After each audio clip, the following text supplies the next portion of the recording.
Il y a de très bonnes inventions dans la vie, mais des fois, tu te dis, est-ce que ça nous aide vraiment et est-ce que c'était vraiment nécessaire? Ça, c'est une question que je me pose souvent. On pourrait se dire ça avec les plaques personnalisées. J'ai quelques exemples, ce qui m'amène à vous dire que je me suis acheté dernièrement une ceinture pas de trou. Oui, la nouvelle mode, là. Ben, je trouvais ça le fun. La ceinture est comme toute unie, là. Il y a pas de trou. Pour la serrer, c'est un peu un genre de système avec des dents, là, qui fait comme clic, clic, clic, là. C'est un peu comme un tie wrap, mettons. Et pour la desserrer, il y a un genre de petit levier sur la boucle de la ceinture. Tu le lèves et ça la desserre. Le problème, c'est que la première fois que je l'ai mise, j'ai pogné une envie assez pressante d'aller aux toilettes. Et là, arrivé aux toilettes, le petit levier ne voulait pas bouger. Il était comme jammé. Fait que là, je suis incapable de desserrer ma ceinture, que j'avais quand même pas mal serrée au départ. Là, je gosse avec, il n'y a rien à faire. Et là, je rappelle que j'ai une envie pressante dans l'histoire. Et je me rends compte que tabarnouche, je suis pris dans mes culottes. Je sais pas si... La panique, elle devait être 10 sur 10. As-tu déjà été claustrophobe dans tes propres pantalons? Non. Moi, oui. Et bon, et là, tu connais le cerveau, hein, quand il a envie et qu'il est à proximité de la toilette, son signal est envoyé au sphincter, et là, il y a plus de retour possible. Tu comprends? Fait que là, avec l'énergie du désespoir, j'ai réussi à forcer vers le bas pour baisser mes pantalons sans desserrer la ceinture. Et j'ai eu des sueurs froides et j'ai plus jamais remis cette ceinture. Je comprends. Fait que est-ce que c'est vraiment une bonne idée, une ceinture pas de trou? J'ai des gros doutes là-dessus maintenant. Je comprends. Aussi, les chars pas de clé. Ça, là. Ça fait pas de sens, ça.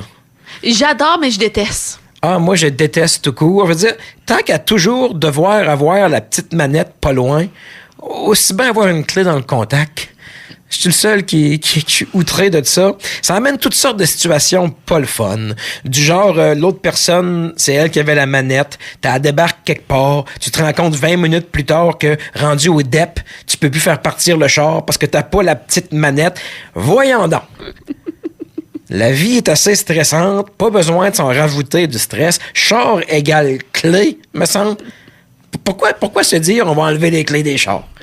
Pourquoi? Il y a plein de remèdes qui n'existent pas encore. Je comprends pas l'être humain, des fois.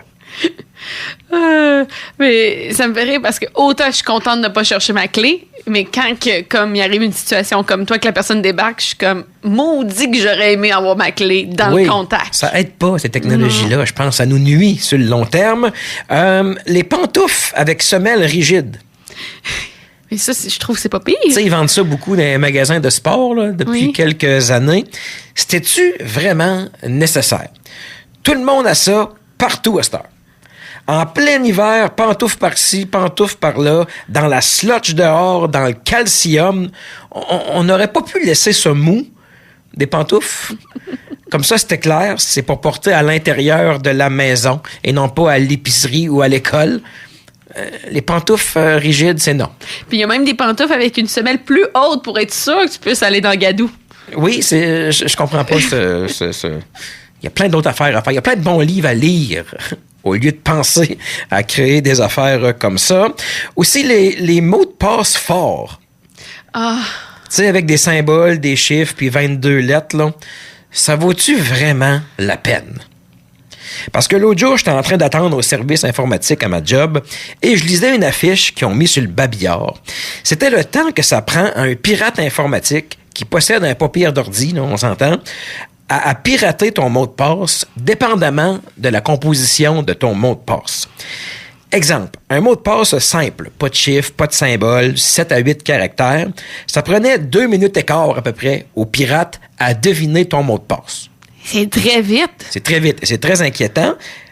Par contre, pour un mot de passe un peu plus fort, mettons 18 caractères, des symboles, des majuscules, des chiffres, c'était écrit que ça prenait, peut-être 2 jours aux pirates à pirater ton mot de passe. Bon, c'est un petit peu plus long, mais on s'entend que s'il veut te pirater, au pire, ça va juste y prendre un petit peu plus de temps. Ça vaut-tu la peine que nous, à chaque fois, on se pose la question, c'est quoi mon mot de passe déjà? C'est où que j'avais écrit ça? J'avais-tu mis le point d'exclamation? J'avais-tu mis le signe de pièce? Tu comprends? Puis si tu l'enregistres dans ton ordinateur, ben ça se peut qu'il ait juste piraté l'accès à ces mots de passe-là enregistrés, puis voilà, il est rentré. Voilà. Fait que se casser le basic avec un mot de passe compliqué, différent pour chaque affaire, c'est-tu vraiment mieux? J'ai des doutes. Encore une fois, c'est une invention qui était inutile, à mon avis. Depuis ce temps-là, moi, j'ai le même mot de passe partout. Et c'est mot de passe. Tout ensemble, en minuscules, pas de chiffres, pas de lettres, en tout cas, mot de passe. Je vous le conseille. Bon, le pirate prendrait 30 secondes à le deviner, mais vous comprenez, là. Bref.